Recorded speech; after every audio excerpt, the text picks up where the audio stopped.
இது வரைக்கும் என்ன பார்த்தோம்னா நமக்கு பிரிட்டிஷ் கவர்மெண்ட் எப்படி இங்கே வந்தாங்க, ரூல் பண்ணாங்க. ஸோ அவங்க எப்படியெல்லாம் சட்டங்கள் போட்டாங்கன்னு பார்த்தோம். இதில் ஒன்லி 1853 அந்த சேட்டர் ஆக்ட் நமக்கு தேவை. அதுக்காக நான் இவ்வளவும் நடத்திருக்கேன். பட் அது எல்லாமே உங்களுக்கு தேவை தான். ஓகேங்களா?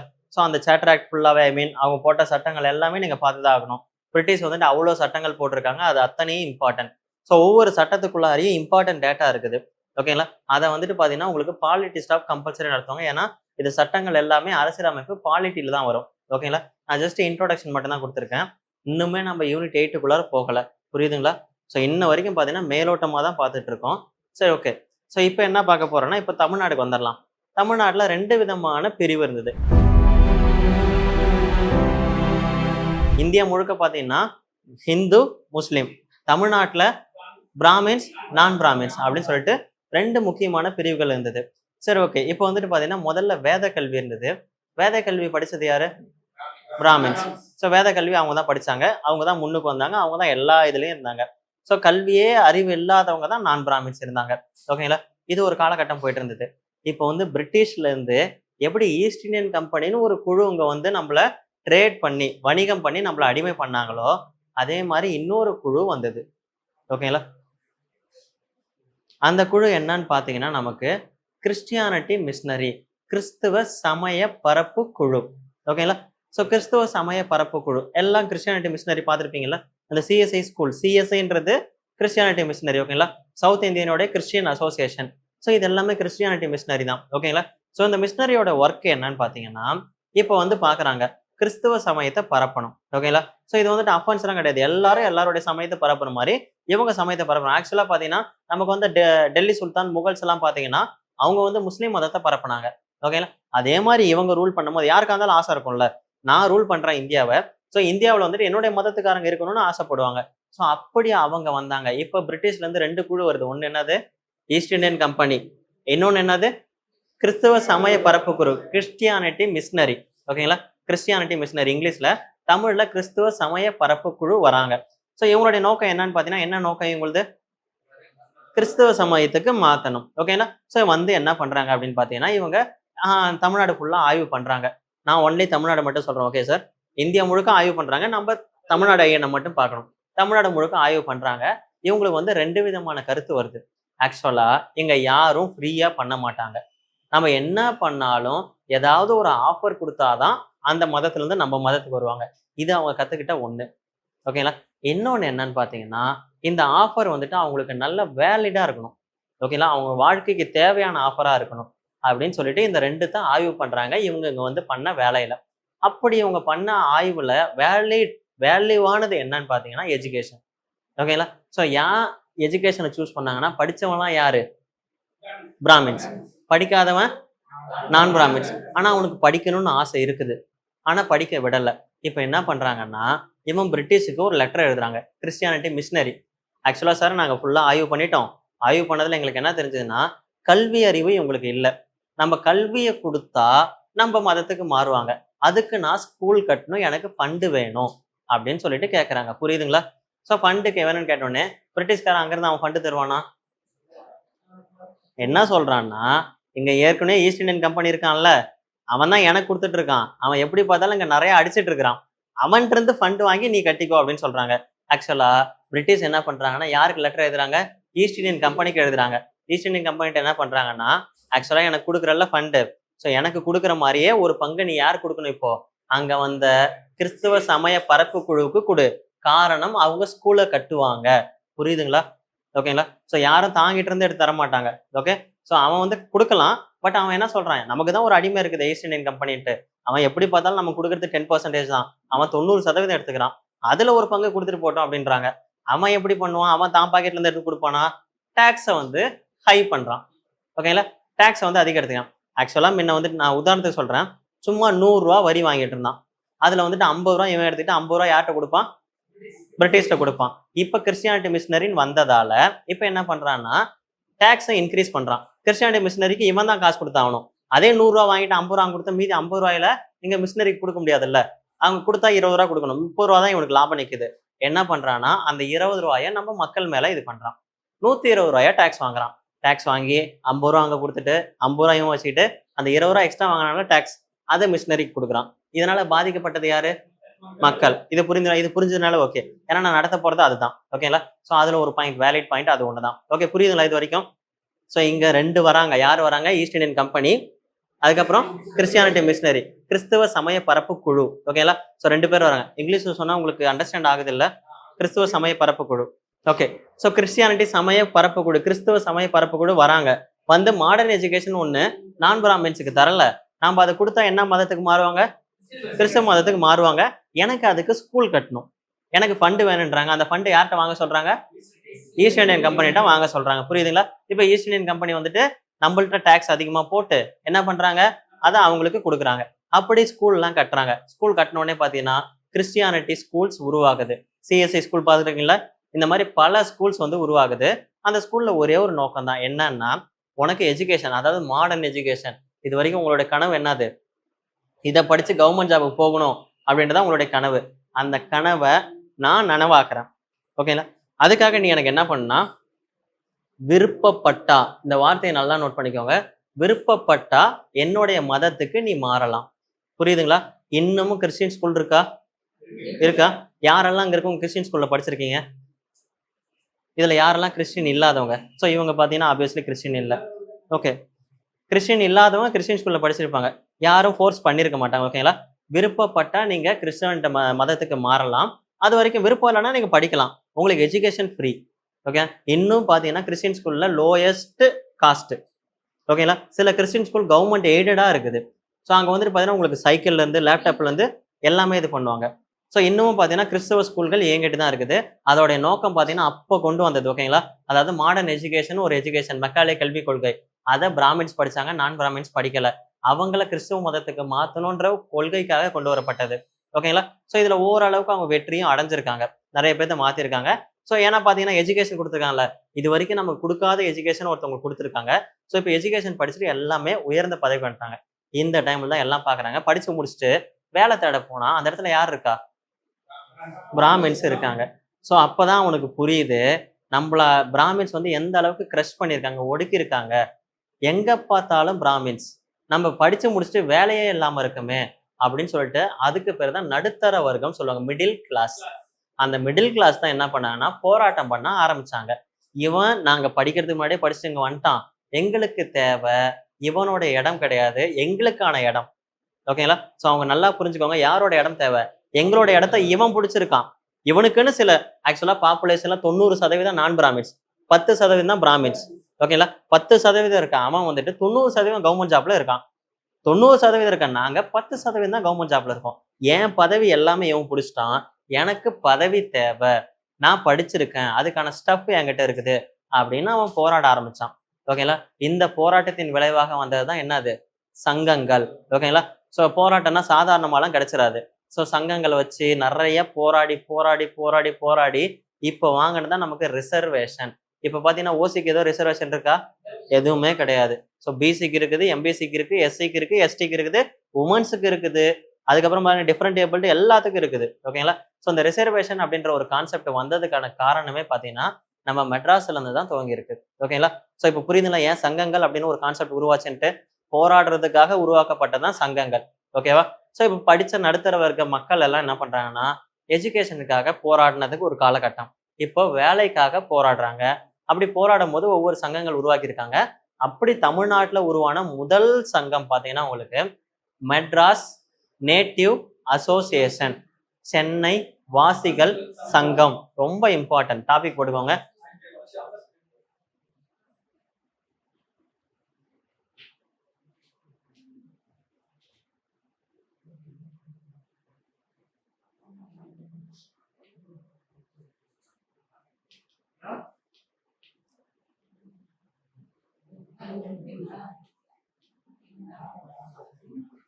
மெட்ராஸ் நேட்டிவ் அசோசியேஷன், சென்னை வாசிகள் சங்கம்.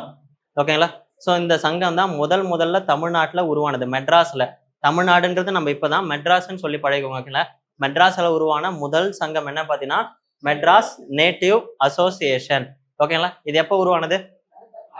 1800 டேட்டு மந்த்து பிப்ரவரி 26. ஓகேங்களா? ஸோ எழுதிக்கோங்க. 1826 52. ஸோ இந்த டேட்டு மந்த் ஈஸியாக ஞாபகம் வச்சுக்கலாம். 26ன்றது உங்களுக்கு கம்பல்சரி ஞாபகம் வரணும். ஸோ ஓகேங்களா, 2வது மாதம் 26 × 2 என்னது? இயர் வந்துருச்சுங்களா? ஓகேங்களா, புரியுதுங்களா? ஷார்ட்கட் நல்லா கவனிச்சுக்கோங்க. 26 × 2 என்னது? 52.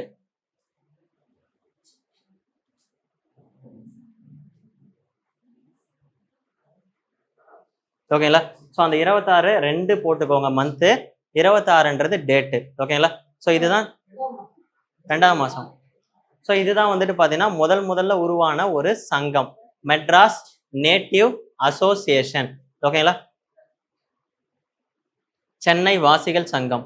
ஸோ இதனுடைய கதையை நான் ஃபுல்லாக சொல்லிடுறேன். ஓகேங்களா, ஸோ கதையை சொன்னதுக்கு அப்புறம் பார்த்தீங்கன்னா நீங்கள் அதுக்கப்புறம் நோட்ஸ் எழுதிக்கலாம். ஸோ இதனுடைய ஃபவுண்டர் யாரு sir? Okay, super. Gazulu Lakshmi Narasu. யாரும் எழுத தேவையில்ல, ஸ்டோரி எல்லாம் கேளுங்க.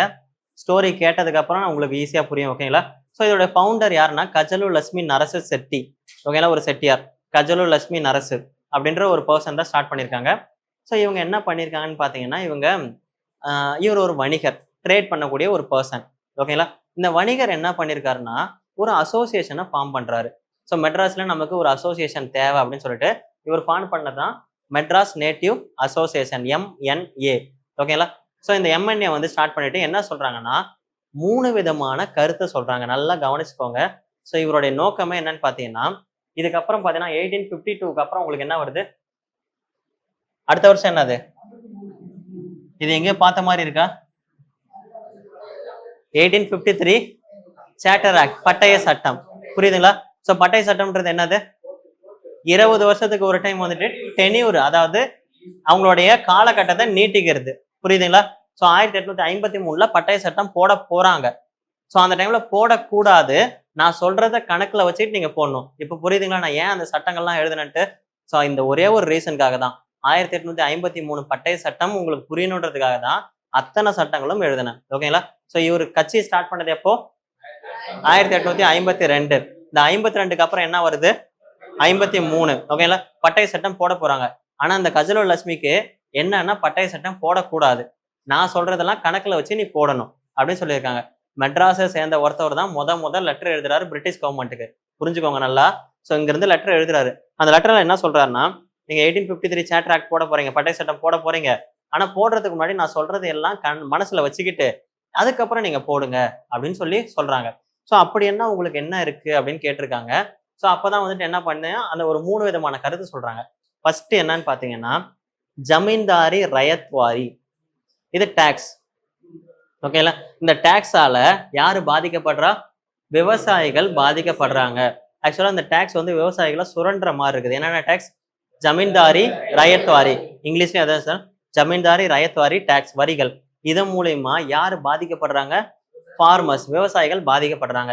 இதை நீங்க ஃபாலோ பண்ணணும். விவசாயிகளுக்கு ஏத்த மாதிரி ஒரு டாக்ஸை போடுங்க அப்படின்னு சொல்லிட்டு ஒரு இது. 2வது ஜுடிஷியரி, அதாவது நீதித்துறை. நீதித்துறை என்னவா இருக்குன்னா ரொம்ப டிலேவா இருக்குது. ஓகேங்களா, ரொம்ப காலதாமதம். அதுக்கப்புறம் பாத்தீங்கன்னா காசு அதிகமாகுது, எக்ஸ்பென்ஸ் அதிகமாகுது. ஓகேங்களா, நான் ஃபர்ஸ்ட் தமிழ்ல ஃபுல்லா சொல்லிடுறேன். ஸ்டோரி நீங்க தமிழ்ல ஃபுல்லா கேட்டுக்கோங்க. உங்களுக்கு இங்கிலீஷ்ல வந்துட்டு நான் நோட்ஸ் கொடுக்குறேன். ஓகேங்களா, ஸோ ஸ்டோரி எல்லாம் தமிழ்ல கேட்டுக்கோங்க. 2வது என்னது? எங்களுடைய நீதித்துறை காலதாமதமா இருக்குது, காசு அதிகமா இருக்குது. காரணம் என்னன்னு பாத்தீங்கன்னா இந்த நீதித்துறையில போதுமான நீதி அறிவு நீதி அரசருக்கு இல்லை. நீங்க அவசரமா அப்பாயிண்ட் பண்ணிட்டீங்க ஜட்ஜை. அந்த ஜட்ஜுக்கு லாவில் எந்த விதமான அறிவும் இல்லை, ஒண்ணு. அதுக்கப்புறம் பாத்தீங்கன்னா அந்த ஜட்ஜு வந்துட்டு பாத்தீங்கன்னா போதுமான வட்டார மொழி. இப்ப தமிழ்நாட்டுல ஒரு ஜட்ஜ் இருக்காருன்னா அவருக்கு என்ன தெரிஞ்சிருக்கணும்? ஓரளவுக்கா தெரிஞ்சிருக்கணும். அந்த வட்டார மொழி தெரியாததால அவர் என்ன பண்றாரு? வாய்தாவா வைக்கிறாரு. ஒரு வாய்தாவில இருந்து இன்னொரு வாய்தாவுக்கு வர்றதுக்கு செலவுகள் அதிகமாகுது. இப்ப புரியுதுங்களா? காலதாமதம், செலவு. என்ன அது? நீதித்துறை. ஓகேங்களா, ஏன்? ஜட்ஜுக்கு வந்துட்டு லாவுல போதுமான அறிவு இல்லை, சட்டத்துல போதுமான அறிவு இல்லை. அடுத்த இது மேம், அடுத்த கேஸ் ரீயூனியன் சொல்லுவாங்க. அத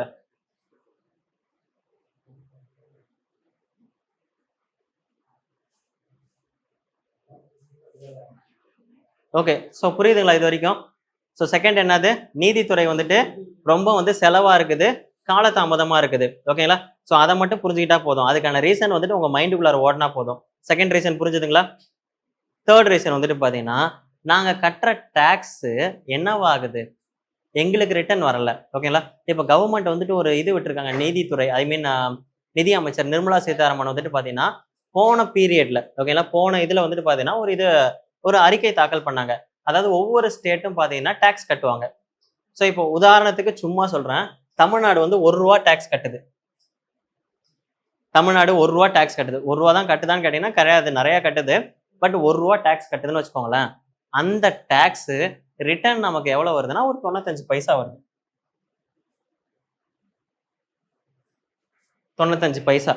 அப்ப 5 பைசா என்ன ஆகுதுன்னா வேற ஸ்டேட்டுக்கு போகுது. ஓகேங்களா? சில ஸ்டேட்லாம் ரொம்ப கம்மியா இருக்கும் பாத்தீங்களா, அந்த ஸ்டேட்டுக்கு போகுது. ஓகேங்களா? இப்படிதான் ஒவ்வொரு ஸ்டேட்டுக்கும். சில ஸ்டேட் வந்துட்டு பாத்தீங்கன்னா ₹1 கட்டும் போது அவங்களுக்கு ₹1.5 போகும். ஏன்னா அந்த ஸ்டேட் ₹1 தான் கட்டுது. ஆனா ₹1.5 ஏன் தராங்கன்னா அந்த ஸ்டேட் ரொம்ப வந்துட்டு லோ லெவல்ல இருக்குது. அதுக்கு இவங்க தான் நம்ம கொடுத்து தான் ஹெல்ப் பண்ணி ஆகணும் அப்படின்னு சொல்லிட்டு இது பண்ணுவாங்க. ஸோ தமிழ்நாடுக்கு எப்பவுமே பாத்தீங்கன்னா எப்பவுமே கம்மியா தான் வரும். நம்ம கட்டுற டாக்ஸ் கம்மியா தான் வரும். இப்போ புரியுதுங்களா? ஆக்சுவலா ஏதாவது ஒண்ணு வந்துடணும் டாக்ஸ். ஓகே புரியுதுங்களா? இப்போ என்ன ரூல், நம்ம கட்டுற டாக்ஸ் நமக்கு ரிட்டர்ன் வரணும். ஓரளவுக்காவது ரிட்டர்ன் வரணும். இல்ல அதை விட எக்ஸ்ட்ராவாவது வரணும். ஓகேங்களா?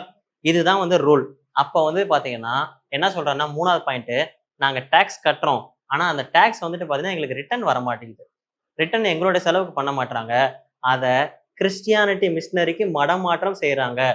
கிறிஸ்துவ சமய பரப்பு குழுவுக்கு என்ன பண்றாங்க, ஸ்கூல் கட்டுறதுக்கு அதை செலவு பண்றாங்க, எங்களுக்கு வந்து கொடுக்க மாட்டாங்க. இந்த மெட்ராஸ் நேட்டிவ் அசோசியேஷன் பாத்தீங்கன்னா கிறிஸ்டியானிட்டியை எதிர்க்குது. ஓகேங்களா? அந்த சமய பரப்பு குழு வந்து எதிர்க்கிறது தான் இந்த மெட்ராஸ் நேட்டிவ் அசோசியேஷனோட ஒர்க். ஓகேங்களா? ஸோ அவங்களுக்கு வந்து கொடுக்குறாங்க, எங்களுக்கு வெல்ஃபேருக்கு எந்த ஹெல்ப்பும் பண்ண மாட்டாங்க அப்படின்னு சொன்னாங்க. 3 விஷயம் புரியுதுங்களா? மெட்ராஸ் நேட்டிவ் அசோசியேஷன் ஸ்டார்ட் பண்ணதே 3 விஷயத்துக்காக தான். 1 ஜமீன்தாரி ரயத்வாரி டாக்ஸ். அதால யாரு பாதிக்கப்படுறாங்க, விவசாயிகள். ஸோ அதுக்கு நீங்க ஏதாவது சொல்யூஷன் கண்டுபிடிக்கணும். 1. 2 நீதித்துறை. நீதித்துறை எப்படி இருக்குது, காலதாமதமாகவும் அதிக செலவாக இருக்குது. ரீசன், நீதித்துறைக்கு அதாவது அங்க இருக்கக்கூடிய நீதி அரசர் ஜட்ஜுக்கு வந்துட்டு பாத்தீங்கன்னா நீதித்துறை சார்ந்த அறிவு இல்லை. அதுக்கப்புறம் வட்டார மொழி இல்லை. ஓகேங்களா? ஸோ இது 2தால வந்துட்டு பாத்தீங்கன்னா டிலே ஆகுது. 3வதா பாத்தீங்கன்னா உங்களுக்கு டாக்ஸ். நாங்க கட்டுற டாக்ஸ் யாருக்கு வந்து மடைமாற்றம் செய்யப்படுது, யாருக்கு வந்து சேஞ்ச் பண்ணப்படுது, கிறிஸ்தவ சமய பரப்பு குழுவுக்கு, அவங்க ஸ்கூலுக்காக அவங்களோட எஜுகேஷனுக்காக சேஞ்ச் பண்ணப்படுது. எங்களுக்கு வந்து ரிட்டர்ன் வந்துட்டு கம்மியா தான் கிடைக்குது. ஸோ இதால நாங்க பாதிக்கப்படுறோம். இது 3த்தையும் ஆய்வு பண்ணிட்டு 1853 சார்ட்டர் ஆக்டை நீங்க போடணும் அப்படின்னு சொல்லிட்டு ஒரு மனுவை சப்மிட் பண்றாங்க. யாரு, மெட்ராஸ் நேட்டிவ் அசோசியேஷன். புரியுதுங்களா? முத மெட்ராஸுக்கு 1852லயே ஒரு மனு எழுதுறாங்க. அதுவும் சென்னையை சேர்ந்த ஒரு பர்சன். புரியுதா? ஸோ இந்த மனு என்ன பண்றாங்கன்னா, இந்த காலகட்டத்திலாம் யாரு மேல யாரு வெறியா இருக்காங்க, கோபமா இருக்காங்க, பிரிட்டிஷ் ஈஸ்ட் இந்தியன் கம்பெனி மேல கோபமா இருக்காங்க. ஸோ நம்ம மெட்ராஸ்ல இருந்து போன உடனே வாசிச்சிட்டாங்கன்னா சொல்ல முடியாது. ஓகேங்களா?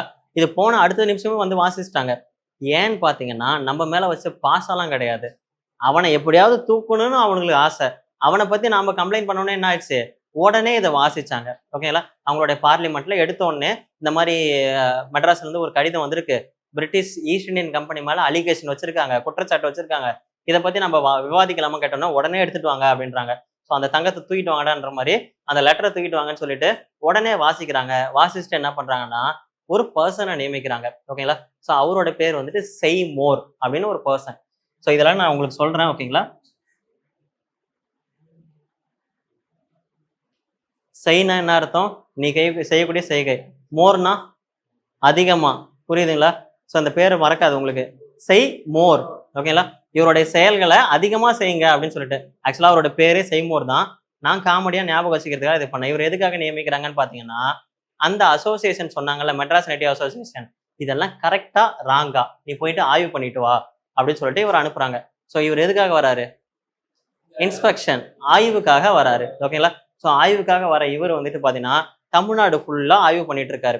இவர் ஆய்வு பண்ணிட்டு இருக்கும் போதே பாத்தீங்கன்னா பிரிட்டிஷ் ஈஸ்ட் இந்தியன் கம்பெனிக்கு எப்படி இந்த விஷயம் தெரியுமா தெரியாதா, நம்மளை பத்தி ஒருத்தவன் ஆய்வு பண்றான்ட்டு. உடனே என்ன பண்றான்னா இவன் ரிப்போர்ட்டை சப்மிட் பண்ணா நம்ம வேலைக்கே உழ வச்சிருவான்னுட்டு உடனே பிரிட்டிஷுக்கு வந்துட்டு அவங்க ஒரு கடிதம் எழுதுறாங்க. என்னோட டென்யூர் 1853 முடிய போகுது. ஸோ என்ன பண்றாங்கன்னா எனக்கு வந்துட்டு பாத்தீங்கன்னா என்னோட டென்யூர் நீட்டிங்கன்றாங்க. இல்லப்பா அவங்க வந்து ஸ்ட்ரெயிட்டா சொல்லவே இல்லை. இல்லப்பா கொஞ்ச நாள் வெயிட் பண்ணுப்பா, நீட்டிக்கலாம் அப்படின்றாங்க. அவன் என்ன பண்றானா, உனக்கு நான் இதுக்கு முன்னாடி எவ்வளவு பர்சன்டேஜ் கொடுத்தேன், 20%, இனிமேல் 25% நீட்டிச்சு விடு அப்படின்றான். உடனே பிரிட்டிஷ்காரன் என்ன பண்றான்னா, வேற வழி இல்லை. ஸோ அவனுக்கு டென்யூரும் முடியுது, செய்மோர் ரிப்போர்ட்டும் தரல. வெயிட் பண்ண சொன்னா இவன் நமக்கு அதிகமா வந்துட்டு டாக்ஸ் தரான்றான். உடனே என்ன பண்ணிருக்காங்கன்னா 1853 சார்ட்டர் ஆக்ட போட்டுறாங்க. ஓகேங்களா? ஸோ புரியுதுங்களா? 1853 சார்ட்டர் ஆக்ட் வந்துடுது. இதுக்கப்புறம் தான் வந்து பாத்தீங்கன்னா பட்டய சட்டம் வரல. 1853 பட்டய சட்டம் யாருடைய அழுத்தத்தின் பேர்ல வந்தது? East Indian company. எனக்கு நீ கொடுத்தே அவனுக்கு அடுத்த 20 வருஷம் என்னோட வந்து டென்யூர் பண்ணு அப்படின்னு சொல்லிட்டு ரொம்ப அழுத்தம் கொடுக்குறான். எங்க செய்மோர் போய் ரிப்போர்ட் சப்மிட் பண்ணா நம்மளுடைய ஈஸ்ட் இந்தியன் கம்பெனியை க்ளோஸ் பண்ணிடுவாங்களோன்ட்டு சீக்கிரமா ஒரு பட்டயத்தை வாங்கிட்டான். இனிமேட்டு அவனால க்ளோஸ் பண்ண முடியாது. ஓகேங்களா? ஸோ பட்டயத்தை வாங்கிட்டான். வேலிட் ரீசன் சொன்னா மட்டும்தான் க்ளோஸ் பண்ண முடியும். ஓகேங்களா? ஸோ இப்போ வந்து 1853 சார்ட்டர் ஆக்டை வாங்கிட்டு அவங்க இது பண்ணிட்டாங்க. அவங்களுடைய ஈஸ்ட் இந்தியன் கம்பெனியோடைய இதை வந்துட்டு 20 வருஷம் நீடிச்சிட்டாங்க. ஓகேங்களா? இப்போ செய்மோர் போயிட்டு ரிப்போர்ட் சப்மிட் பண்றாரு. அது ஏதாவது யூஸ் இருக்கா? ஒரு யூஸும் இல்லை. தூக்கி போட்டாங்க. ஓகேங்களா? ஸோ இப்போ வந்துட்டு பார்த்தீங்கன்னா மெட்ராஸ் நேட்டிவ் அசோசியேஷன் அவங்க வந்து ரொம்ப கோவத்தில் இருக்காங்க. நான் என்ன சொன்னேன், இந்த 3 வந்துட்டு சரி பண்ணிட்டு 53 சார்ட்டர் ஆக்ட் போடுன்னு சொன்னேன். ஆனால் நீ முதல்ல போட்டுட்ட, எனக்கு உன் மேலே கோபம் அதிகம் அப்படின்னு சொல்லிட்டு 2வதா ஒரு மனு சப்மிட் பண்றாங்க. செகண்ட். ஓகேங்களா? 2வது மனு என்ன பண்ணிருக்காங்கன்னா, ஒண்ணுமே இல்லை, நான் கேட்ட 3 நீ பண்ணலனாலும் பரவாயில்ல. ஓகேங்களா? எனக்கு தேவை ஈஸ்ட் இந்தியன் கம்பெனி அப்படின்னு ஒரு கம்பெனியே இருக்கக்கூடாது. எங்களை பிரிட்டிஷ் ரூல் பண்ணிட்டோம். ஓகேங்களா? ஏன்னா பிரிட்டிஷ் எல்லாம் ரூல் பண்ணிட்டு எனக்கு அதை பத்தி எந்த கவலையும் இல்லை. ஆனா ஈஸ்ட் இந்தியன் கம்பெனி இவங்க இந்த சங்கம், கிழக்கிந்திய கம்பெனில இந்த சங்கம், எஸ். ஸோ இந்த சங்கம் என்ன சொல்லுதுன்னா, எனக்கு கிழக்கிந்திய கம்பெனியோடைய வணிகம் வேண்டாம், எனக்கு யாரு தான் வேணும், குயினே ரூல் பண்ணட்டும், எனக்கு முழு விடுதலை வேண்டாம், நான் வந்துட்டு விடுதலை எல்லாம் கேட்கல. ஏன்னா அப்ப அவன் எவ்வளவு டார்ச்சர் பண்ணியிருப்பான்னு பாருங்க. ஈஸ்ட் இந்தியன் கம்பெனிக்காரங்க அவ்வளோ டார்ச்சர். அந்த டார்ச்சர்லாம் சகிக்க முடியாம என்ன பண்ணியிருக்காங்கன்னா, எனக்கு ஈஸ்ட் இந்தியன் கம்பெனி வேண்டாம், எனக்கு யாரு தான் வேணும், குயின் விக்டோரியா தான் ரூல் பண்ணணும். புரியுதுங்களா? விக்டோரியா மகாராணி தான் எங்களை ரூல் பண்ணணும். அவங்கள்ட்ட விடுதலை எல்லாம் கேட்கல. அவங்க ரூல் பண்ணா ஓரளவுக்காவது நாங்க நல்லா இருப்போம், இவனுக்கு எங்களை ரொம்ப டார்ச்சர் பண்றாங்க அப்படின்னு சொல்லிட்டு 2வதா ஒரு மனுவை சப்மிட் பண்றாரு. அந்த மனு பாத்தீங்கன்னா சாதாரணமா இல்ல, 14,000 பேர்த்திட்ட கையெழுத்து வாங்கப்பட்ட மனு. ஏன்னா அவங்களோட அட்டென்ஷன் திருப்பணும்னா என்ன பண்ணணும், கையெழுத்து வாங்கணும். உதயநிதி ஸ்டாலின் சார் என்ன பண்ணியிருக்காரு தெரியுங்களா, நீட்டை நீக்கணுன்றதுக்காக கையெழுத்து, அந்த ஒரு மாநாடு போட்டு கையெழுத்து வாங்கினார். ஓகேங்களா? ஸோ அந்த மாதிரி பாத்தீங்கன்னா 14,000 பேர்த்துக்கிட்ட கேனா 1000. ஓகேங்களா? 14,000 பேர்த்துக்கிட்ட கையெழுத்து வாங்கி ஒரு மனுவை சப்மிட் பண்றாரு செகண்ட் டைம். புரியுதுங்களா? இந்த மனுவோட நோக்கம் என்னது, ஈஸ்ட் இந்தியன் கம்பெனியே வேண்டாம், எனக்கு யாரு தான் வேணும், குயின் விக்டோரியா மகாராணி தான் என்ன ரூல் பண்ணு சொல்றாங்க. பட் இதுவும் வாசிச்சுட்டா அவங்களுக்கு வேலிட் ரீசன் கிடைக்கல, என்னால எதுவும் பண்ண முடியாது அப்படின்னு சொல்லிட்டு அந்த லெட்டரையும் அப்படியே போட்டுறாங்க. கடவுள் இதுவா என்னன்னு தெரியல, இவங்க கேட்டது என்ன பண்ணிடுச்சு, 1858ல பிரதிபலிச்சு யார் ரூலிங்க்கு வரா, பிரிட்டிஷே வந்துடுறாங்க, குயின் விக்டோரியாவே வந்துடுறாங்க. கிட்டத்தட்ட 5 வருஷம் தான். 53 சார்ட்டர் ஆக்ட் போட்டு எத்தனை வருஷம் தான் ஈஸ்ட் இந்தியன் கம்பெனி இருந்தது, 5 வருஷம் தான் இருந்தது. அவ்வளோ அர்ஜென்ட்டா வாங்கி 5 வருஷத்தோட அவங்க முடிஞ்சுட்டாங்க. 58க்கு மேல யார் வராங்கன்னா சேம் குயின் விக்டோரியா வந்துடுறாங்க. ஸோ இப்போ இவங்களுடைய கனவு நனவாயிடுச்சு, ஏதோ ஒரு வகையில நனவாயிடுச்சு. ஓகேங்களா? ஸோ இந்த சங்கத்தோடைய ஒர்க்கே அவ்வளவுதான். புரியுதுங்களா? அப்புறம் இந்த சங்கம் பண்ண ஒரு இம்பார்ட்டன்டான வேலை என்னன்னு பாத்தீங்கன்னா டார்ச்சர் கமிஷன், அதாவது சித்திரவதை ஆணையம். ஸோ அந்த காலத்துல பாத்தீங்கன்னா சித்திரவதை சட்டம்னு ஒண்ணு இருந்தது. அதாவது உன்னை என்ன வேணாலும் பண்ணி உங்ககிட்ட இருந்து உண்மை வாங்கலாம். சாத்தான்குளம் டெத்து கேள்விப்பட்டிருக்கீங்களா? போலீஸ் ஸ்டேஷன்ல வச்சு அவ்வளோ அடி உத. அதை ஏன் இது ஜெய்பீம் பார்த்துருக்கீங்களா? ஸோ அது எந்த அளவுக்கு டார்ச்சர் பண்ணுவாங்க, அந்த மாதிரி டார்ச்சர் பண்ணி உங்ககிட்ட இருந்து உண்மையை வாங்கலாம். அதுக்கு பேரு டார்ச்சர் சட்டம். ஓகேங்களா? சித்திரவதை சட்டம், டார்ச்சர் ஆக்ட். இங்கிலீஷ்ல டார்ச்சர் ஆக்ட், தமிழ்ல சித்திரவதை சட்டம். இந்த சட்டம் இருந்தது. இது நல்ல சட்டமா கெட்ட சட்டமா நமக்கே தோணுது. அப்ப அந்த காலத்துல இருந்தவங்க இதை அனுபவிக்கும் போது அவங்களுக்கு எவ்வளவு இது கெட்ட சட்டம் தோணும். இந்த சட்டத்துக்கு எதிராக யாருமே போராடல. ஆனா இந்த அசோசியேஷன் போராடி இருக்கு. போராடி என்ன பண்ணிருக்காங்கன்னா டார்ச்சர் ஆக்டை ரிமூவ் பண்ணிருக்காங்க. ஸோ இவங்க பண்ண ஒரு சாதனையில ரொம்ப சாதனை இதுதான். ஓகேங்களா? ஸோ இந்த டார்ச்சர் ஆக்டை வந்து ரிமூவ் பண்ண ஒரு இம்பார்ட்டன்ட் சாதனை யாருக்குன்னா மெட்ராஸ் நேட்டிவ் அசோசியேஷனுக்கு இருக்குது. ஓகே, புரியுதுங்களா? ஸோ மெட்ராஸ் நேட்டிவ் அசோசியேஷன் பத்தி ஒன் செகண்ட் ரிப்பீட் பண்ணலாமா? ஸ்டோரி எல்லாத்தையும் புரிஞ்சுதா இல்லையா?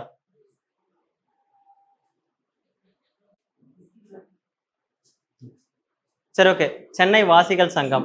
ஸோ இது ஏன் உருவானதுன்னு நான் ஏற்கனவே சொல்லியிருக்கேன். சென்னையில் பார்த்தீங்கன்னா பிராமின்ஸ் நான் பிராமின்ஸ்ன்ற அசோசியேஷன் இருந்தது. ஸோ இது வந்துட்டு பார்த்தீங்கன்னா பிராமின்ஸ் தான் படிச்சுட்டு இருந்தாங்க, மாடர்ன் எஜுகேஷன் கொண்டு வந்தாங்க. அதுக்கப்புறம் பாத்தீங்கன்னா நான் பிராமின்ஸும் படிக்கணுன்றதுக்காக கிறிஸ்டியானிட்டி மிஷினரி ஸ்கூல்ஸ் எல்லாம் கட்டினாங்க. அதுக்கு வந்து ஃபண்ட் வந்துட்டு பாத்தீங்கன்னா நம்மள்ட்ட இருந்தே டாக்ஸ் கலெக்ட் பண்ணி கொடுத்தாங்க. ஆக்சுவலா இது கிறிஸ்டியானிட்டி மிஷினரி மேல எந்த தப்பு கிடையாது. அவங்க கேட்கறது என்னது, டீசெண்டா பிரிட்டிஷ் தான் டாக்ஸ் கேட்டாங்க. ஓகேங்களா? சோ அவங்க கொடுத்திருந்தா பிரச்சனை கிடையாது. அவங்க தான் யாரை கை காமிக்க விடுறாங்க, ஈஸ்ட் இந்தியன் கம்பெனியை. அவன்கிட்ட இருந்து கொடுத்தா பிரச்சனை கிடையாது. அவன் தான் யார்கிட்ட வாங்குறான், நம்மள்ட்ட இருந்து வாங்கி தரான். ஸோ இவங்க வாங்கி கொடுத்ததால அவங்க வேற வழி இல்லை, அவங்களுக்கு தேவை ஸ்கூல் கட்டி ஆகணும். ஸோ ஸ்கூல் கட்டுறதுக்கு அதை யூஸ் பண்ணியிருக்காங்க. அதெல்லாம் பார்த்து தான் இந்த சென்னை வாசிகள் சங்கம்னு ஒன்று உருவானது. ஓகேங்களா? Madras native association. இந்த சென்னை வாசிகள் சங்கத்தோடைய நோக்கம் என்னன்னு பார்த்தீங்கன்னா 3 விஷயம். ஒரே ஒரு நோக்கம் என்னன்னா, 1853 பட்டய சட்டம் போடுறதுக்கு முன்னாடி நான் சொல்றது எல்லாமே நீங்க ஃபாலோ பண்ணிட்டு போடணும். புரியுதுங்களா? அவங்களுடைய ஒரே நோக்கம் 1853 சார்ட்டர் ஆக்ட் போடுறதுக்கு முன்னாடி நான் என்னென்னலாம் சொல்றேனோ அதை நீ ஃபாலோ பண்ணிட்டு போடணும். அப்படி நான் என்ன சொல்ல வரேன்னா 3 விஷயம். ஓகேங்களா? ஒண்ணு என்னது, ஜமீன்தாரி ரயத் வாரி. இந்த வரிகள் மூலியமா என்ன ஆகுது, எனக்கு விவசாயிகள் பாதிக்கப்படுறாங்க. 2வது நீதித்துறை. ஸோ நீதித்துறை வந்துட்டு பாத்தீங்கன்னா போதுமான அறிவு இல்லாததால, பிளஸ் அவருக்கு வட்டார மொழி லாங்குவேஜ் தெரியாததால என்ன ஆகுதுன்னா நீதித்துறை வந்துட்டு தாமதமாகவும் அதுக்கப்புறம் செலவு அதிகமாகவும் இருக்குது. செகண்ட். 3வது என்னன்னா, நாங்க கட்டுற டாக்ஸ் யாருக்கு போகுது, கிறிஸ்துவ சமய பரப்பு குழு ஸ்கூலுக்கு போகுது, கிறிஸ்டியானிட்டி மிஷினரியோடைய ஸ்கூல்ஸ்க்கு போகுது. இது 3 தான் எனக்கு பிரச்சனை. இதை நீ ஆய்வு பண்ணிட்டு 1853 சார்ட்டர் ஆக்ட போடுன்னு சொல்றாங்க. ஸோ கரெக்டா? ஸோ இப்போ என்ன பண்ணிருக்காங்க, அங்க பிரிட்டிஷ் கவர்மெண்ட் வாசிக்கிறாங்க. வாசிச்சுட்டு யாரை அப்பாயிண்ட் பண்றாங்க, செய்மோரை அப்பாயிண்ட் பண்றாங்க. செய்மோர் இங்க வந்து ஆய்வு பண்ணிட்டு இருக்காரு, இன்ஸ்பெக்ஷன் பண்ணிட்டு இருக்காரு. ஸோ இந்த கட்டத்துல என்ன பண்றாங்கன்னா, பிரிட்டிஷ் ஈஸ்ட் இந்தியன் கம்பெனி பிரிட்டிஷ்ட போயிட்டு அழுத்தம் கொடுக்குறாங்க. அந்த அழுத்தத்தின் காரணமாக என்ன போடப்படுது, 1853 பட்டய சட்டம் போடப்படுது. செய்மோர் தன்னோட ரிப்போர்ட் எடுத்துட்டு போய் கொடுக்குறாரு. அது நோ யூஸ், கீழத்துக்கு போட்டுறாங்க. அடுத்து பாத்தீங்கன்னா மெட்ராஸ் நேட்டிவ் அசோசியேஷன் என்ன பண்றாங்கன்னா 14,000 பேர்கிட்ட கையெழுத்து வாங்கி 2வதா ஒரு மனுவை சப்மிட் பண்றாங்க. அந்த மனுவில் என்ன இருக்கு, ஈஸ்ட் இந்தியன் கம்பெனியோடைய நிர்வாகம் எங்களுக்கு தேவையில்ல, எங்களுக்கு யாரோடைய நிர்வாகம் வேணும், குயின் விக்டோரியோட நிர்வாகம் வேணும் அப்படின்னு சொல்லிட்டு 2வதா ஒரு மனுவை சப்மிட் பண்றாங்க. பட் அந்த மனுவுக்கு வேற எந்த விதமான இதுவும் இல்லை, வேலிட் ரீசன் இல்லை. அதனால அவங்களால எதுவும் பண்ண முடியல. ஓகேங்களா? ஸோ அதுக்கப்புறம் பார்த்தீங்கன்னா இவங்க பண்ண இம்பார்ட்டன்ட் என்னன்னு பார்த்தீங்கன்னா, டார்ச்சர் ஆக்டை ரிமூவ் பண்ணது, சித்திரவதை சட்டத்தை நீக்கினது தான் இவங்களுடைய முக்கியமான ஒரு சாதனை. ஓகேங்களா? அதை நீக்கிறதுக்காக இவங்க ஒரு கமிஷன் வச்சாங்க, ஒரு குழு வச்சாங்க. அந்த குழுவுக்கு பேரு சித்திரவதை குழு, சித்திரவதை ஆணையம். ஓகேங்களா? அந்த ஆணையத்தை அமைச்சுதான், அந்த ஆணையத்தின் மூலயமா என்ன நீக்கப்பட்டது, சித்திரவதை சட்டம். எதுவா இருந்தாலும் ஆணையம் இம்பார்ட்டன்ட். ஓகேங்களா? ஸோ கவர்மெண்ட்ட இவங்க அழுத்தம் கொடுத்து கவர்மெண்ட் ஒரு ஆணையம் வச்சாங்க, இந்த சித்திரவதை சட்டம் நல்லதா கெட்டதான்ட்டு. ஓகேங்களா? அந்த ஆணையத்துக்கு பேர் தான் சித்திரவதை ஆணையம். ஓகேங்களா? அந்த ஆணையத்துல இந்த மெம்பர் எல்லாமே ஆய்வு செஞ்சு என்ன சொன்னாங்க, இது பார்த்தாலே தெரியுது அது நல்லதா கெட்டதா, சித்திரவதை கெட்டது. ஓகேங்களா? பட் இருந்தாலும் ஒரு கைதி கிட்ட இருந்து உண்மை வாங்கினா சித்திரவதை வேணும்னு சில சாரார் சொன்னாங்க. ஓகேங்களா? சித்திரவதை சட்டம் இருக்கணும்னு சில பேர் சொன்னாங்க, சில பேர் இருக்க கூடாதுன்னு சொன்னாங்க. ஸோ அது இருக்கக்கூடாதுன்னு சொன்னவங்க தான் அதிகம். அதனால இந்த சித்திரவதை சட்டம் நீக்கப்பட்டது. நீக்கப்பட்டதுக்கு முக்கிய காரணம் யாரு, சென்னை வாசிகள் சங்கம். ஓகேங்களா? ஸோ புரியுதுங்களா, சென்னை வாசிகள் சங்கம். So 1 by 1 எழுதிக்கலாமா? இவர் தான் இவருடைய நிறுவனர். ஓகேங்களா? இவர் தான் இதை ஸ்டார்ட் பண்றாரு. இவர் யாருன்னா ஒரு வணிகர். இவர் வைக்கிற 3 முக்கியமான கோரிக்கை என்னன்னது,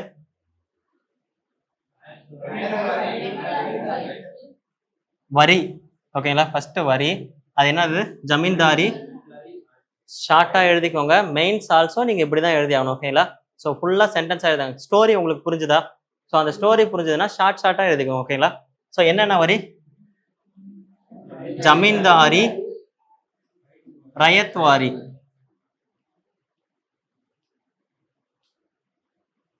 ஸோ இந்த 2 டாக்ஸ், இந்த டாக்ஸால யாரு பாதிக்கப்படுறாங்க,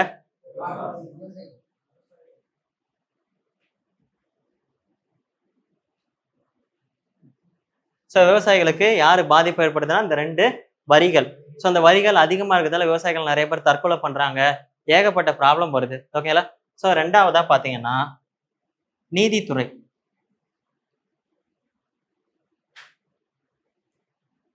நீதித்துறை எப்படி இருக்குது,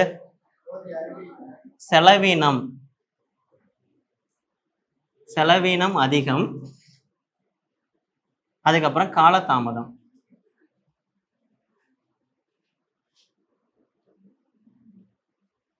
இதுக்கான ரீசன்லாம் உங்களுக்கு ஸ்டோரியில் தெரிஞ்சா போதும். ஓகேங்களா? ஸோ ஜுடிஷியரி எப்படி இருக்கு சார்? ஜுடிஷியரி வந்துட்டு பார்த்தீங்கன்னா more expense and delayed judgment. ஓகேங்களா? இங்கிலீஷில் எழுதிக்கோங்க. அண்ட் ஜமீன்தார் ரைத்வாரி டேக்ஸ் மூலயமா அஃபெக்ட் ஆகுது யாருன்னா farmers. First point, second point எழுதிட்டீங்களா? ஸோ தேர்ட் பாயிண்ட் வந்துட்டு ஆல்சோ டேக்ஸ், வரி. ஸோ வரி வந்துட்டு யாருக்கு சேஞ்ச் பண்றாங்க? கிறிஸ்டியானிட்டி மிஷனரி, கிறிஸ்துவ சமய பரப்பு குழுவுக்கு மாற்றம் படுகிறது அப்படின்னு எழுதிக்கோங்க. கிறிஸ்துவ சமய பரப்பு குழுவுக்கு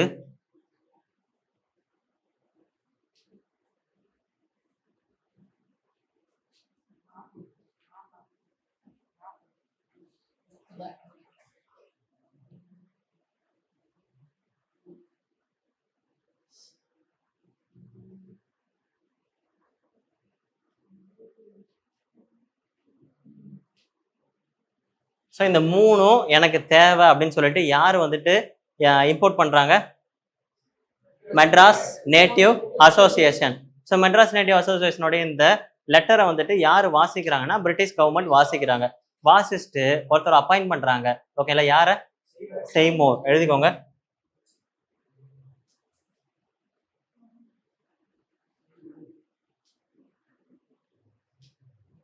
செய்மோர் தலைமையில் ஒரு ஆய்வுக்குழு.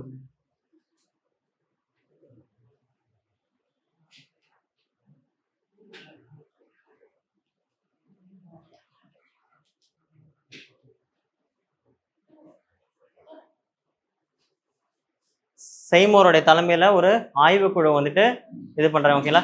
செய்மோர் தலைமையில இன்ஸ்பெக்ஷன் கமிட்டி. ஓகேங்களா? ஸோ இன்ஸ்பெக்ஷன் கமிட்டி வந்துட்டு ஃபார்ம் பண்றாங்க.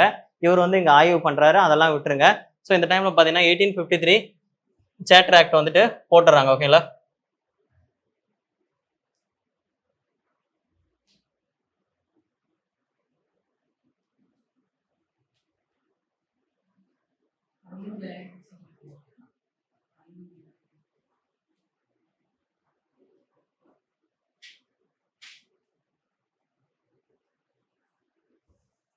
ஸோ 1853 சேட்டர் ஆக்ட் வந்துட்டு நிறைவேற்றப்பட்டது.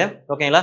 ஸோ இந்த டைம்ல வந்துட்டு பார்த்தீங்கன்னா இவங்க ரொம்ப மனம் உடைஞ்சு 2வது மனுவை சப்மிட் பண்றாங்க. யாரு?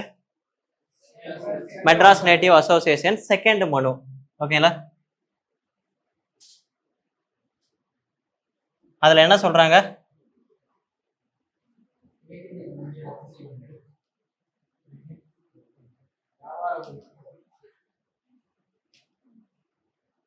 பேரரசியோடைய நிர்வாகம் வேணும்.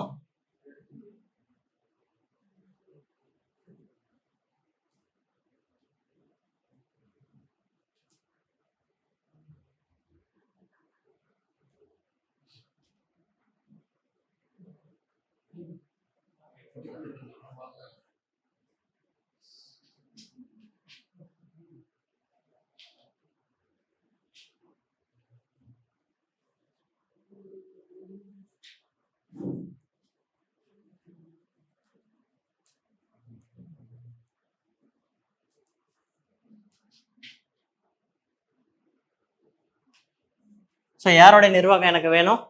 பேரரசியோட நிர்வாகம் வேணும். யாருடைய நிர்வாகம் வேணாம்? கிழக்கிந்திய கம்பெனியுடைய நிர்வாகம் வேண்டாம். ஸோ இதுக்காக நான் எத்தனை பேர் சைன் வாங்குறேன்?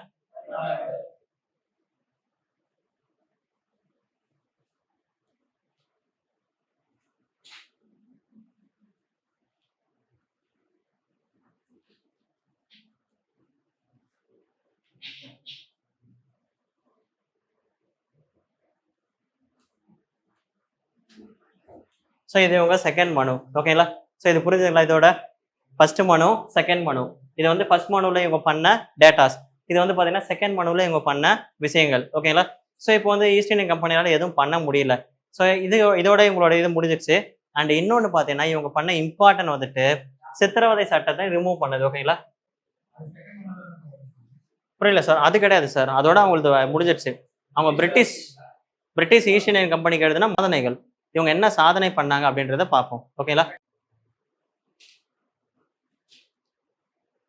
ஓகே, சென்னை வாசிகள் சங்கத்தோட இம்பார்ட்டன்ட் சாதனை. ஓகேங்களா? ஸோ அச்சீவ்மெண்ட் என்னன்னு பார்த்தீங்கன்னா ஒரே ஒரு அச்சீவ்மெண்ட் தான். அந்த அச்சீவ்மெண்ட் என்னன்னா சித்திரவதை சட்டத்தை நீக்கினது. ஓகேங்களா?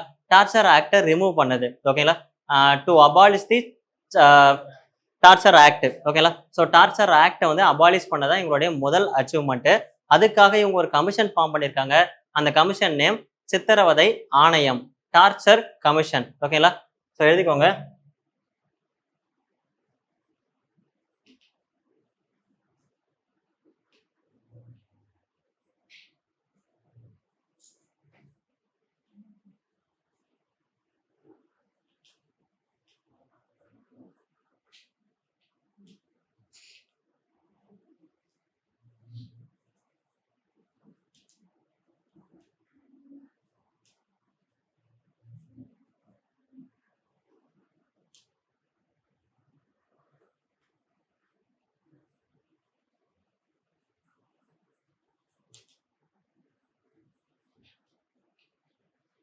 ஓகேங்களா? சித்திரவதை சட்டத்தை அமைச்சு, அதாவது சித்திரவதை ஆணையத்தை அமைச்சு சித்திரவதை சட்டத்தை வந்து நீக்கினாங்க. டார்ச்சர் ஆக்ட், டார்ச்சர் ஆக்டை ரிமூவ் பண்ணாங்க. எதன் மூலயமா? டார்ச்சர் கமிஷன் மூலயமா. ஓகேங்களா? ஸோ டார்ச்சர் கமிஷன் மூலயமா டார்ச்சர் ஆக்டை ரிமூவ் பண்ணதான் இவங்களுடைய ஒரே சாதனை. ஓகேங்களா? ஸோ மெட்ராஸ் நேட்டிவ் அசோசியேஷன் புரிஞ்சுதுங்களா? ஸோ செகண்ட் வந்துட்டு பார்த்தீங்கன்னா நம்ம மெட்ராஸில் உருவான இரண்டாவது சங்கம் என்னன்னா மெட்ராஸ் மகாஜன சபை. ஓகேங்களா? ஸோ இதுக்கு வந்துட்டு பார்த்தீங்கன்னா நமக்கு அவ்வளோ பெரிய இதெல்லாம் கிடையாது. ஓகேங்களா? ஸோ இதனுடைய ஒரே சாதனை என்னன்னா இதுக்கப்புறம் அந்த காங்கிரஸோட ஜாயிண்ட் ஆனதுதான் இதனுடைய ஒரே சாதனை. ஓகேங்களா? மெட்ராஸ் மகாஜன சபை, இங்கிலீஷ்ல மெட்ராஸ் மகாஜன சபா. ஓகேங்களா?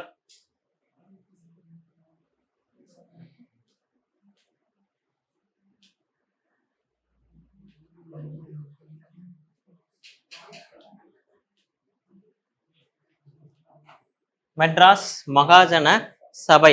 ஓகேங்களா? ஸோ இது எப்போ ஸ்டார்ட் பண்ணப்பட்டது?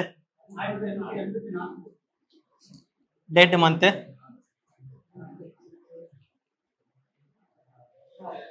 மே 16. ஓகேங்களா?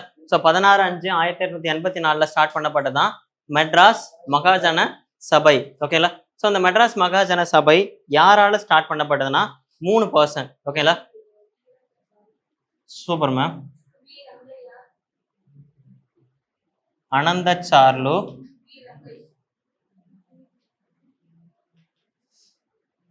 ரங்கையா, ஈ போட்டு யா போட்டுக்கோங்க. அங்க வந்துட்டு ரங்கையா, வெறும் யா மட்டும் போட்டிருப்பாங்க, ரங்கையா. ஓகேங்களா? வீர ராகவாச்சாரி,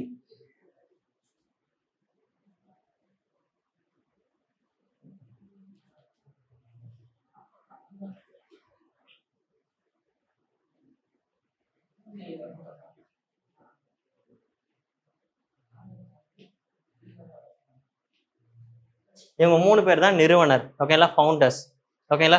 ஸோ இதனுடைய முதல் தலைவர் யாரு? தலைவர், செயலாளர்,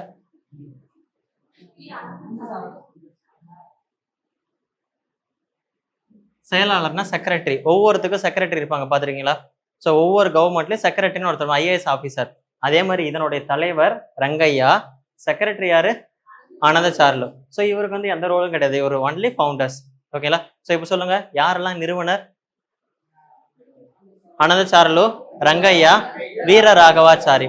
ஸோ இவங்க 3 பேரும் பார்த்தீங்கன்னா செக்ரட்டரி. சாரி, இவங்க 3 பேரும் நிறுவனர். ஓகேங்களா? ஸோ இதனுடைய தலைவர் யாருன்னு பார்த்தீங்கன்னா ரங்கையா. முதல் தலைவர் ரங்கையா, செயலாளர் யாரு? அனந்தச்சார்லு. ஓகேங்களா? ஸோ இதுதான் இவங்களுடைய ஸ்ட்ரக்சர், ரொம்ப இம்பார்ட்டன்ட். இவங்க 3 பேரும் தான் மெட்ராஸ் மகாஜன சபையை ஸ்டார்ட் பண்ணுவாங்க. ஸோ இவங்களுடைய உயர்ந்தபட்ச நோக்கமே என்னன்னு பார்த்தீங்கன்னா 1885 காங்கிரஸ் ஸ்டார்ட் பண்ணிருப்பாங்களா? 1885 காங்கிரஸ்.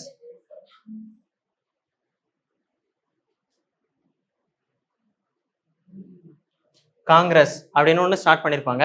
இந்த காங்கிரஸோட இணைந்தது தான் இவங்களுடைய ஒரே சாதனை. ஓகேங்களா?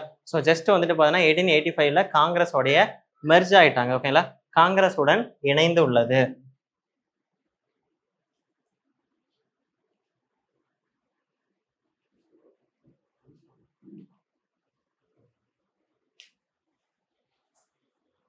ஓகே, புரிஞ்சுதுங்களா? 1884 மே 16 அன்னைக்கு நமக்கு மெட்ராஸ் மகாஜன சபை ஸ்டார்ட் பண்ணாங்க. 3 பேர் சேர்ந்து. யார் யாரு? ரங்கையா, அனந்தச்சார்லு, வீர ராகவாச்சாரி. ஓகேங்களா? ஸோ இந்த 3 பேர்த்துல யாரு ஹெட்டு? ரங்கையா. யார் செக்ரட்டரி, செயலாளர் அனந்தசார்லு. ஸோ இவங்களுடைய நோக்கம் என்னன்னு பாத்தீங்கன்னா, இவங்களுடைய நோக்கமும் இதுக்கப்புறம் உருவான காங்கிரஸோட நோக்கமும் ஒண்ணு. ஓகேங்களா. ஸோ காங்கிரஸ் அப்படின்ற ஒரு கட்சி கூட 1885ல இவங்க சேர்ந்துட்டாங்க. ஒரே வருஷம் தான் இருந்தாங்க. ஓகேங்களா. ஒரு வருஷம் கூட கிடையாது. ஸோ ஓகே, 1 இயருக்கு மேல இருந்திருக்காங்க. ஸோ ஆஃப்டர் 1 இயருக்கு அப்புறம் பாத்தீங்கன்னா 1885ல காங்கிரஸோடைய சேர்ந்துட்டாங்க இந்த கட்சி. ஓகேங்களா. மெட்ராஸ் மகாஜன சபை 1885ல காங்கிரஸோடைய மெர்ஜ் ஆயிடுச்சு. இதுக்கான ரீசன் வந்துட்டு நான் பின்னாடி வர ஸ்டோரியில் சொல்றேன். ஓகேங்களா. இது வரைக்கும் புரிஞ்சுதுங்களா? ஸோ யூனிட் 8ல வந்துட்டு நம்ம இது வரைக்கும் பார்த்தீங்கன்னா என்னென்ன சட்டங்கள் பிரிட்டிஷ் கவர்மெண்ட் போட்டாங்க, பிரிட்டிஷ் ஈஸ்ட் இந்தியன் கம்பெனினா யாரு, பிரிட்டிஷ் கவர்மெண்ட்னா யாரு, கிறிஸ்டியானிட்டி மிஷினரினா என்ன, அதுக்கப்புறம் பார்த்தீங்கன்னா அதை எதிர்த்து இங்கே உருவான சங்கங்கள் என்னென்ன அப்படின்றது 2 சங்கம் பார்த்துருக்கோம். ஒன்று மெட்ராஸ் நேட்டிவ் அசோசியேஷன், சென்னை வாசிகள் சங்கம். ஓகேங்களா. ஸோ அதுக்கப்புறம் இன்னொன்று பார்த்தீங்கன்னா சென்னை மகாஜன சபை, சென்னை மகாஜன சபா. ஓகேங்களா. ஸோ மெட்ராஸ் நேட்டிவ் அசோசியேஷன் ஏதாவது சொல்லுங்க உங்களுக்கு தெரிஞ்சது. மெட்ராஸ் நேட்டிவ் அசோசியேஷனை யார் உருவாக்குனாங்க? கஜலு லட்சுமி நரசு செட்டி. ஓகேங்களா. இயர், டேட், மந்த், இயர் 1852 பிப்ரவரி 26. ஓகேங்களா. ஸோ பிப்ரவரி 26 அன்னைக்கு மெட்ராஸ் நேட்டிவ் அசோசியேஷன் ஸ்டார்ட் பண்ணாங்க. சரி, ஓகே. இதனுடைய முக்கியமான 3 நோக்கம்: ஜமீன்தாரி ரயத்வாரி டாக்ஸ் மூலியமா ஃபார்மர்ஸ் வந்துட்டு விவசாயிகள் பாதிக்கப்படுறாங்க. நீதித்துறை காலதாமதமாகவும் எக்ஸ்பென்ஸாகவும் இருக்குது. 3வது, கிறிஸ்துவ சமய பரப்பு குழுவுக்கு நாங்க கட்டுற டாக்ஸ் வந்துட்டு மடைமாற்றம் செய்யப்படுது. கிறிஸ்டியானிட்டி மிஷினரிக்கு என்னோட டாக்ஸ் எக்ஸ்சேஞ்ச் படுது. ஓகேங்களா. ஸோ இந்த 3 விஷயத்துக்காக அவங்க ஒரு லெட்டரை வந்துட்டு பிரிட்டிஷ் கவர்மெண்ட்டுக்கு அனுப்புறாங்க. ஸோ அதை வந்து உடனே வாசிச்சுட்டு ஒரு பர்சனை வந்துட்டு பார்த்தீங்கன்னா ஒரு கமிட்டியில செலக்ட் பண்றாங்க. அந்த பர்சன் செய்மோர். அவர் தான் அங்கே இன்ஸ்பெக்ஷன் கமிட்டியோடைய ஹெட். அவர் வந்து இங்க இன்ஸ்பெக்ஷன் பண்றாரு. நீங்க இன்ஸ்பெக்ஷன் பண்ணிட்டு இருக்கும் போதே என்ன பண்றாங்கன்னா 1853 சார்ட்டர் ஆக்ட போட்டுறாங்க, பட்டய சட்டம். இவரோட ரிப்போர்ட் சப்மிட் பண்றாரு. பட் அது யூஸ் இல்லை. செகண்ட் மனு, 2வது மனு வந்துட்டு MNA Madras native association start பண்றாங்க. அந்த மனுவில் என்ன சொல்றாங்க? 14,000 மெம்பர்ஸ் கிட்ட சைன் வாங்கி ஒரு ரிப்போர்ட்டை சப்மிட் பண்றாங்க. அதுல என்னென்ன சொல்றாங்க? கரெக்டா சொல்லுங்க. எனக்கு யாரோடைய ரூல் வேணும்? குயின் விக்டோரியாவுடைய ரூல் வேணும். யாரோடைய ரூலிங் வேணாம்? ஈஸ்ட் இந்தியன் கம்பெனியோடைய ரூலிங் வேணாம் அப்படின்னு சொல்லிட்டு 14,000 பேருக்கு சைன் வாங்கி அனுப்புறாங்க. ஸோ இந்த மெட்ராஸ் நேட்டிவ் அசோசியேஷன் நம்ம தமிழகத்துக்கு பண்ண ஒரே நன்மை என்னது? சித்திரவதை சட்டத்தை நீக்கினது. அதை நீக்கிறதுக்காக ஒரு கமிஷன் அமைக்கிறதுக்கு இவங்க தான் ஹெல்ப் பண்ணாங்க. என்ன கமிஷன்? சித்திரவதை ஆணையம். ஸோ நல்லா கவனிச்சுக்கோங்க. சித்திரவதை ஆணையத்தை பிரிட்டிஷ் கவர்மெண்ட் தான் வச்சாங்க. அதை வைக்கிறதுக்கு இவங்க தான் ஹெல்ப் பண்ணாங்க. நீங்க வந்துட்டு பாத்தீங்கன்னா சித்திரவதை சட்டத்தை எதிர்க்கணும், சித்திரவதை சட்டம் வேணாம் அப்படின்னு சொல்லிட்டு இவங்க சித்திரவதை கமிஷனை வைக்க சொல்லி புஷ் பண்ணாங்க. இவங்களுடைய தூண்டுதலின் பேர் தான் என்ன கமிஷன் வச்சாங்க பிரிட்டிஷ் கவர்மெண்ட்? சித்திரவதை ஆணையம்.